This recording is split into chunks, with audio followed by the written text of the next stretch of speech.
Ladies and gentlemen, we meet at a grave hour.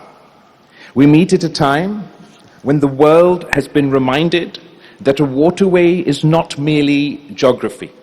It is power, it is commerce, it is food, it is fuel, it is life. The world saw the Strait of Hormuz become the center of confrontation between Iran and the United States. It saw the Islamabad Memorandum of Understanding announced with Pakistan's mediation try to reopen that artery of global economy and halt a wider descent into war. The United States and Iran agreed to cease hostilities and reopen the strait, through which roughly 1/5 of the world's oil and liquefied natural gas normally transits. What was the closing of Hormuz? Let us call it by its name. It was the weaponization of a waterway. It was the conversion of a maritime passage into an instrument of compulsion. It was an economic weapon deployed not by mushroom cloud, but by blockade, fear, insurance premiums, empty tankers, rising prices, and trembling markets.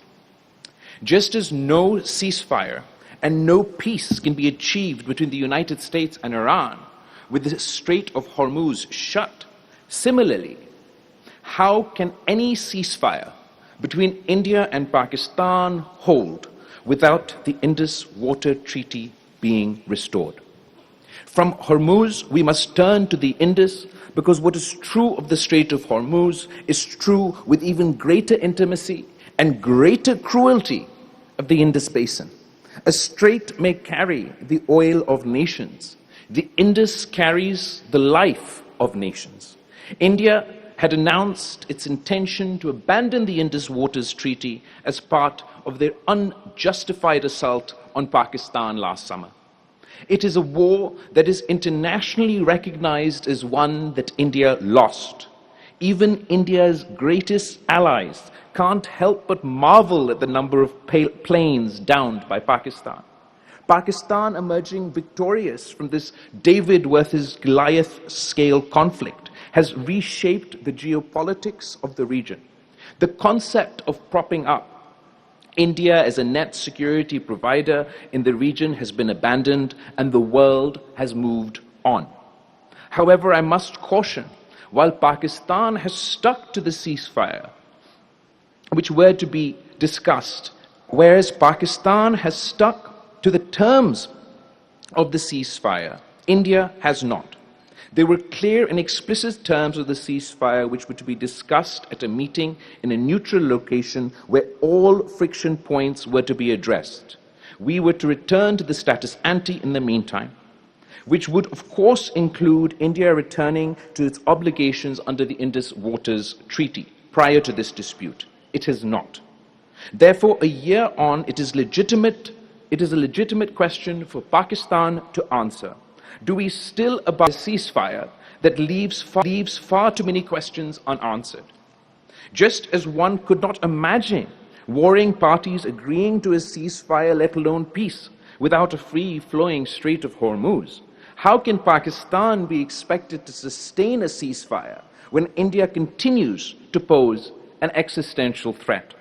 Let there be no ambiguity in Islamabad, in New Delhi, in Washington, in Beijing, in London, at the United Nations. This is not a technical dispute. This is not a clerical quarrel between commissioners. This is not a matter of paperwork, hydrology, or administrative abeyance. This is the weaponization of water. The Indus Water Treaty was not a favor given to Pakistan. It was a solemn international settlement. It was brokered in the shadow of partition because the rivers of Punjab and Sindh could not be left to the mercy of anger. The World Bank states plainly that the treaty allocates the western rivers, the Indus, Jhelum, Chenab, to Pakistan, and the eastern rivers to India, while allowing each side limited uses on rivers allocated to the other. So when India says it will place this treaty in abeyance, India is not merely suspending meetings. It is striking at an international compact that has survived wars, crises, mobilizations, and generations of hostility. And what is the Indus to Pakistan? It is not a river on a map. It is our bread, it is our cotton, it is our wheat, it is our fields of Sindh, our orchards of Punjab, our waters of Khyber Pakhtunkhwa, our channels of Balochistan. It is our farmer at dawn. It is our mothers drawing water, our children eating roti, our worker in the mill, our prayer before the harvest. To cut the Indus is not to pressure a government, it is to threaten a people. Pakistan has over 200 million souls. No state, no prime minister, no army, no court, no parliament, no political party, and no generation has the right to stand silent while the lifeline of those souls is placed under the shadow of coercion. We must therefore speak with the seriousness that this situation demands.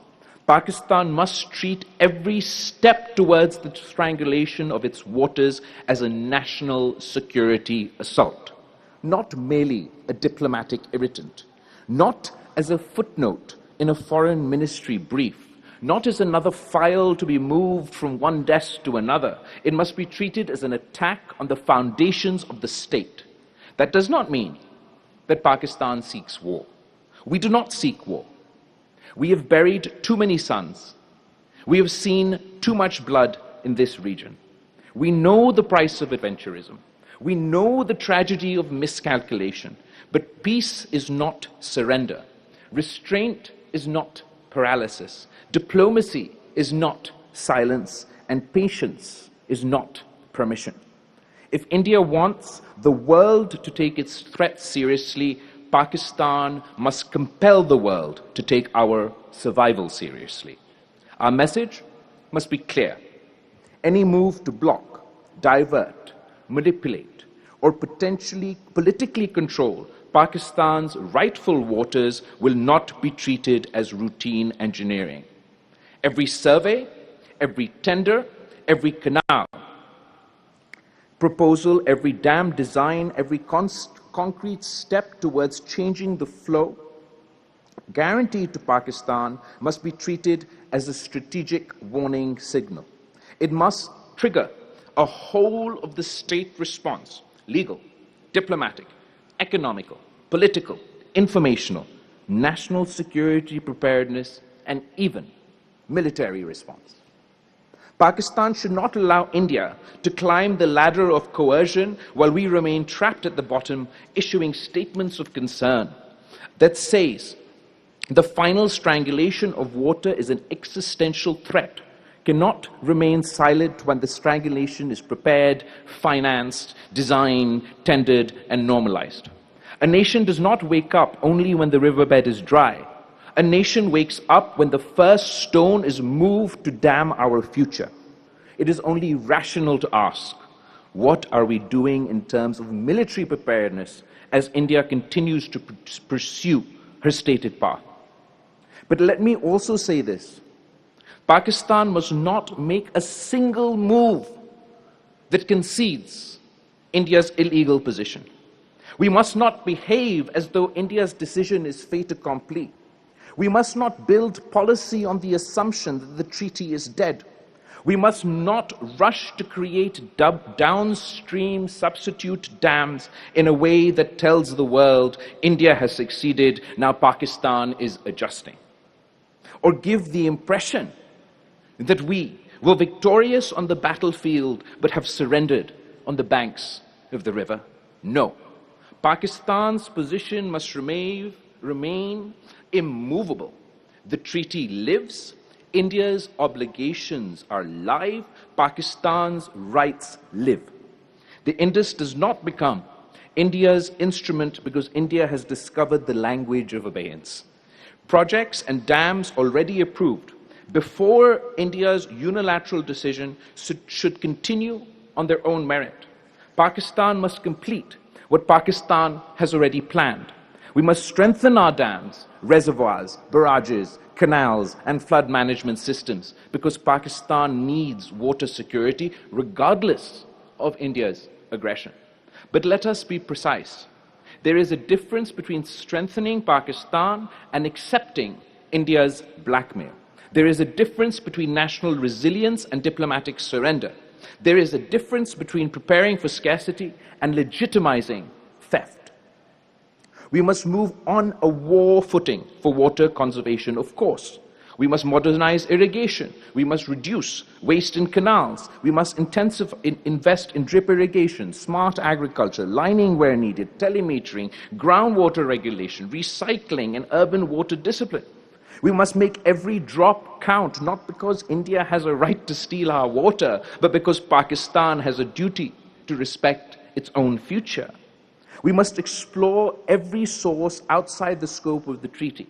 Desalination of our coasts, water recycling for our cities, climate-resilient water storage, regional water cooperation, and even the long-term feasibility of bringing water from Central Asia through negotiated corridors and sovereign agreements.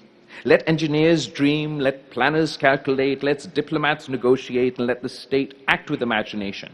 But do not confuse resilience with retreat. The Indus Waters Treaty must be defended in every forum. The World Bank, the United Nations, international courts, and arbitrary bodies. Friendly capitals, Muslim capitals, Western capitals, African capitals, and Asian capitals. Pakistan must internationalize the principle, not merely the grievance. Because the world now needs new law. International law has rules for sea. Straits used for international navigation are governed by transit passage principles, and ships and aircrafts enjoy a right of transit passage that shall not be impeded. International water law also rests on the equitable and reasonable utilization, prevention of significant harm, and prior notification of measures that may adversely affect other states' sharing of water courses. International humanitarian law recognizes that water installation and irrigation systems are indispensable for civilian survival. And the ICRC has warned that the deprivation of water as a method of warfare is strictly prohibited.